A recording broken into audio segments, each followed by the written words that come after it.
Hello hi मेरा रसगुल्लो, कैसे हो आप लोग। मैं हूं एमडी अजमत और आप देख रहे हैं हमारा YouTube channel education power system. आज का जो हमारा टॉपिक है वो है बहुपद, जिसे आप इंग्लिश में कहते हैं पॉलिनोमियल, और वो क्लास 10 का एनसीईआरटी है का आज अपन क्या करने वाले हैं, पढ़ाई करने वाले, स्टडी करने वाले। क्लियर है। अब मैं आप लोगों से गुजारिश कर रहा हूं कि अगर आप लोग मेरे चैनल पर नए हो तो प्लीज मेरे चैनल को सब्सक्राइब करें, लाइक कमेंट शेयर करना बिल्कुल मत भूलें।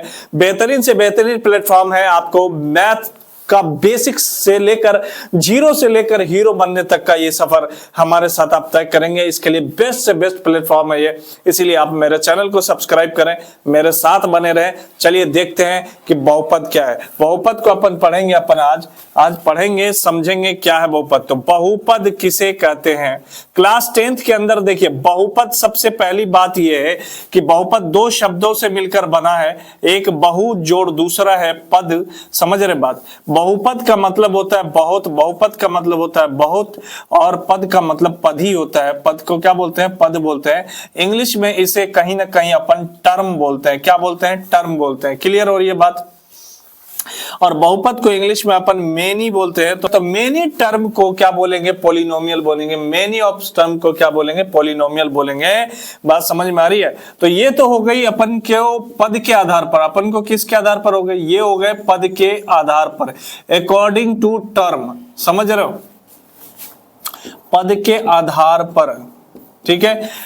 लेकिन क्या क्लास 10th के अंदर पद के आधार पर अपन पढ़ाई होती है? क्या क्लास 10th के एनसीईआरटी के अंदर, क्या क्लास 10th के सिलेबस में बहुपद पॉलिनोमियल पद के आधार पर पढ़ी जाती है? बिल्कुल नहीं, कतई नहीं। आपको किसके आधार पर पढ़ना पड़ेगा? आपको घात के आधार पर पढ़ना पड़ेगा, मतलब कि पावर के आधार पर पढ़ना पड़ेगा। तो अपन बहुपद का जो परिभाषा है ना, वो बहुपद का परिभाषा अपन पढ़ेंगे अभी।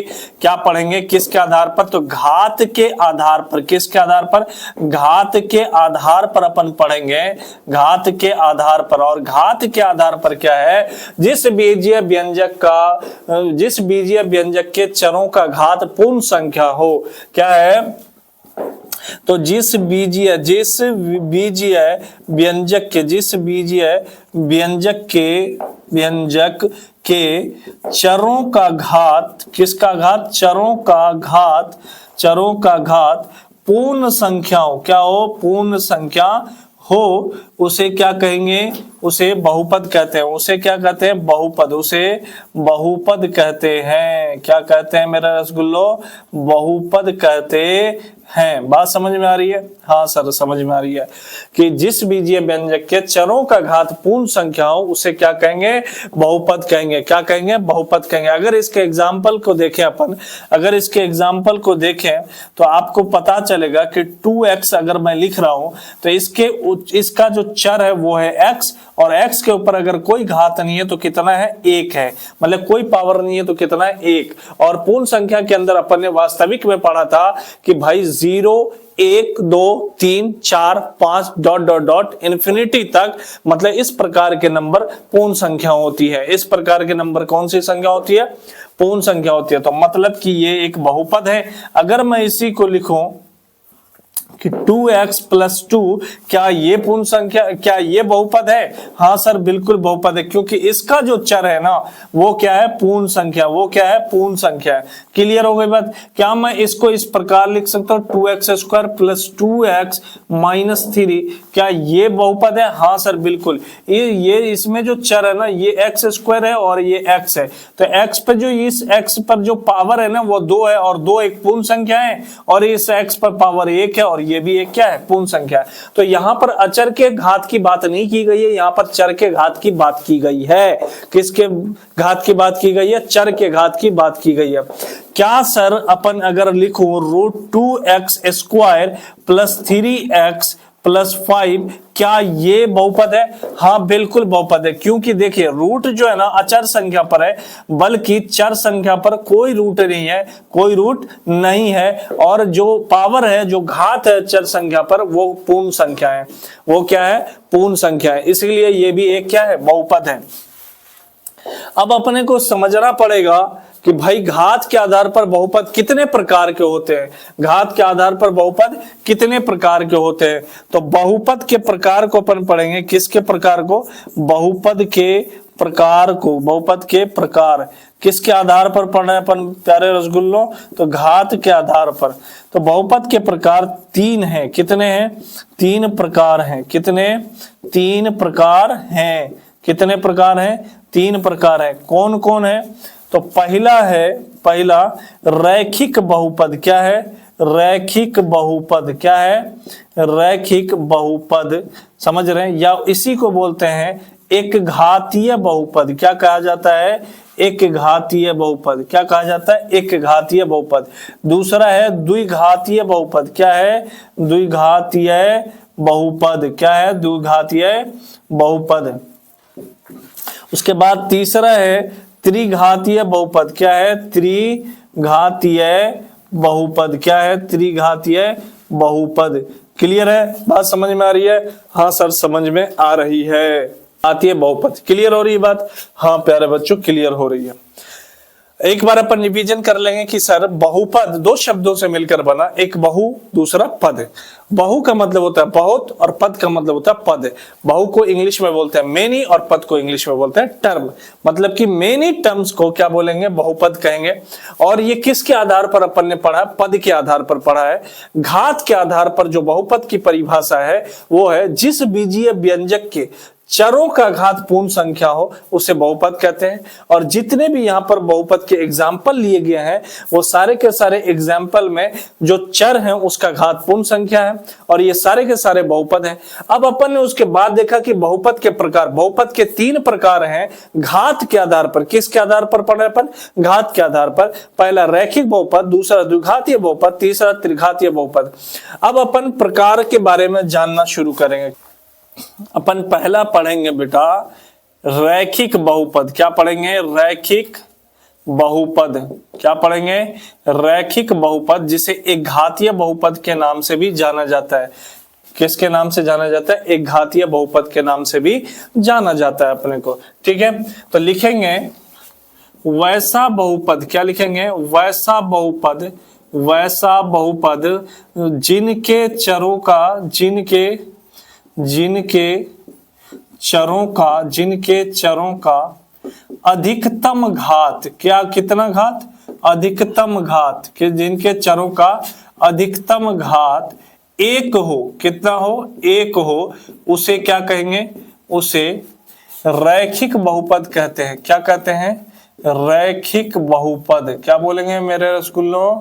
रैखिक बहुपद कहते हैं। बात समझ में आ रही है? हाँ समझ में आ रही है सर। क्या कहते हैं? उसे रैखिक बहुपद कहते हैं। क्लियर हो रही है? इसका अगर एग्जाम्पल अपन देखें तो एग्जाम्पल होगा अपने को 2x + 3 या फिर अपन कह सकते हैं √3x - 4 या अपन कह सकते हैं कि ओनली 2x भी लिख सकते हैं। इस तरह के जितने भी बहुपद होंगे वो सारे के सारे रैखिक बहुपद होंगे। इसके अगर व्यापक की रूप की बात करूं, किसकी? व्यापक रूप की अगर मैं बात करूं तो व्यापक रूप होते हैं ax + b। क्या होता है? ax + b। यहां पर लिखेंगे जहां a not equal to 0। यहां पर क्या लिखेंगे? a not equal to 0। ठीक है, इसके घात की संख्या अगर देखो तो घात की अधिकतम संख्या 1 होती है। कितनी होती है? 1 होती है। अगर इसके शून्यक की बात करूं, किसकी? शून्यक की बात, तो शून्यक की संख्या, शून्यकों की संख्या, अगर शून्यकों की संख्या की बात करूं तो वो भी कितने होते हैं? 1 शून्यक होते हैं। कितने होते हैं? 1, जिसको अपन बोल सकते हैं अल्फा। क्या बोल सकते हैं? अल्फा। आपकी मर्जी हो तो बेटा बोल लो, आपकी मर्जी जो हो वो बोल लो, लेकिन शून्यक की संख्या कितनी होगी? 1 होगी। कितनी होगी? 1। ठीक है, अब अपन देखेंगे दूसरे नंबर पर द्विघातीय बहुपद। किसको देखेंगे? द्विघातीय बहुपद। क्या देखेंगे? द्विघातीय बहुपद देखेंगे। क्लियर हो रही है बात? द्विघातीय बहुपद का अगर परिभाषा अपन देखें तो लिखेंगे वैसा बहुपद। क्या लिखेंगे? वैसा बहुपद जिनके चरों का अधिकतम घात, जिनके चरों का अधिकतम घात का कितना होना चाहिए बच्चों? जल्दी से कमेंट में करो कितना होना चाहिए द्विघात बहुपद का। द्विघात बहुपद के चरों का घात कितना होना चाहिए? 2। बच्चे कमेंट कर रहे हैं 2। अधिकतम घात कितने हो? 2 हो। कितने? 2 हो। उसे क्या कहेंगे? उसे द्विघात बहुपद कहते हैं। उसे क्या कहते हैं? द्विघात बहुपद। उसे क्या कहते हैं? द्विघातीय बहुपद कहते हैं। बात समझ में आ रही है? हाँ सर समझ में आ रही है। अगर द्विघातीय बहुपद के अगर मैं एग्जाम्पल को अगर मैं देखूं तो एग्जाम्पल होता है इसका 2x² + 3 भी लिख सकते हो। मतलब कि चरों का जो अधिकतम घात है ना वो कितनी होनी चाहिए? 2 होनी चाहिए। या फिर आप ये लिख सकते हो 3x² - 5x + 2, ऐसे भी हो सकता है। बात समझ में आ रही है? या ऐसा हो सकता है कि भाई 2x² - 7y 3x + 5, ऐसा भी हो सकता है। या फिर ऐसा भी हो सकता है √2x² - 3x + 4, ऐसा भी हो सकता है। इस प्रकार के जितने बहुपद होंगे जिनमें चरों का अधिकतम घात जो है ना वो कितनी आ रही हो? 2 आ रहे हो, वो द्विघात बहुपद कहलाता है। क्या कहलाता है? द्विघात बहुपद कहलाता है। अगर मैं इसके व्यापक रूप की बात करूं, किसकी बात करूं? व्यापक रूप। अगर मैं इसके व्यापक रूप की बात करूं तो व्यापक रूप मेरे रसगुल्ले होंगे ax² + bx + c,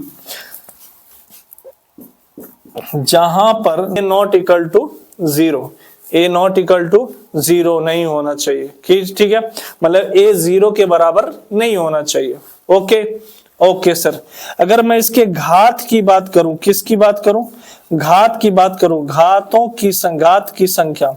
अगर मैं इसके घात की संख्या की बात करूं तो इसके घात की संख्या 2 होगी। अगर मैं इसके शून्यकों की बात करूं, शून्यकों की संख्या, किसकी? शून्यकों की संख्या। शून्यकों की संख्या अगर देखो तो ये होंगे, ये भी होंगे 2। और 2 में कौन कौन हो सकते हैं? Alpha and beta. क्या क्या हो सकता है? Alpha and beta. क्या क्या हो सकता है? अल्फा एंड बीटा हो सकता है। क्लियर हो रही है बात सर? हाँ सर क्लियर हो रही है। चलिए अब देखते हैं इसके फॉर्मूले की बात अगर देखूं, अगर इसके फॉर्मूले को देखूं तो देखते हैं। तो द्विघात बहुपद का अगर मैं फॉर्मूला देखूं तो सबसे पहले जो सूत्र है द्विघात बहुपद का सूत्र, तो जो सूत्र है वो है x² - alpha + beta x + alpha × beta, ये फॉर्मूला होता है। इसके अंदर अगर मैं बात करूं दूसरे सूत्र का तो शून्यकों का योग क्या होगा? शून्यकों का योग। तो शून्यकों का योग किसे कहते हैं? तो शून्यक तो 2 है ना, शून्यक तो 2 है, अल्फा एंड बीटा। योग मतलब जोड़, तो मतलब कि अल्फा + बीटा की बात कर रहा है। किसकी बात कर रहा है? अल्फा + बीटा की, जो कि होता है -b/a। क्या होता है? -b/a।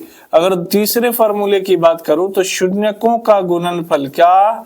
शून्यकों का गुणनफल। क्या? शून्यकों का गुणनफल। क्या? शून्यकों का गुणनफल। शून्यक मतलब अल्फा और बीटा, और गुणनफल का मतलब गुना। तो अल्फा × बीटा बराबर क्या होगा? c/a। ये 3 फॉर्मूला है द्विघात बहुपद के अंदर। कितने फॉर्मूला है? 3 फॉर्मूला है। और ये नहीं 3 फॉर्मूला पर द्विघात बहुपद के जितने भी क्वेश्चन है वो सारे के सारे सॉल्व हो जाएंगे आपको। ठीक है ना? जितने भी क्वेश्चन सारे के सारे सॉल्व हो जाएंगे। अब त्रिघात बहुपद का जो भी बातें हैं वो सारे अपन नेक्स्ट क्लास में करेंगे। Thank you so much.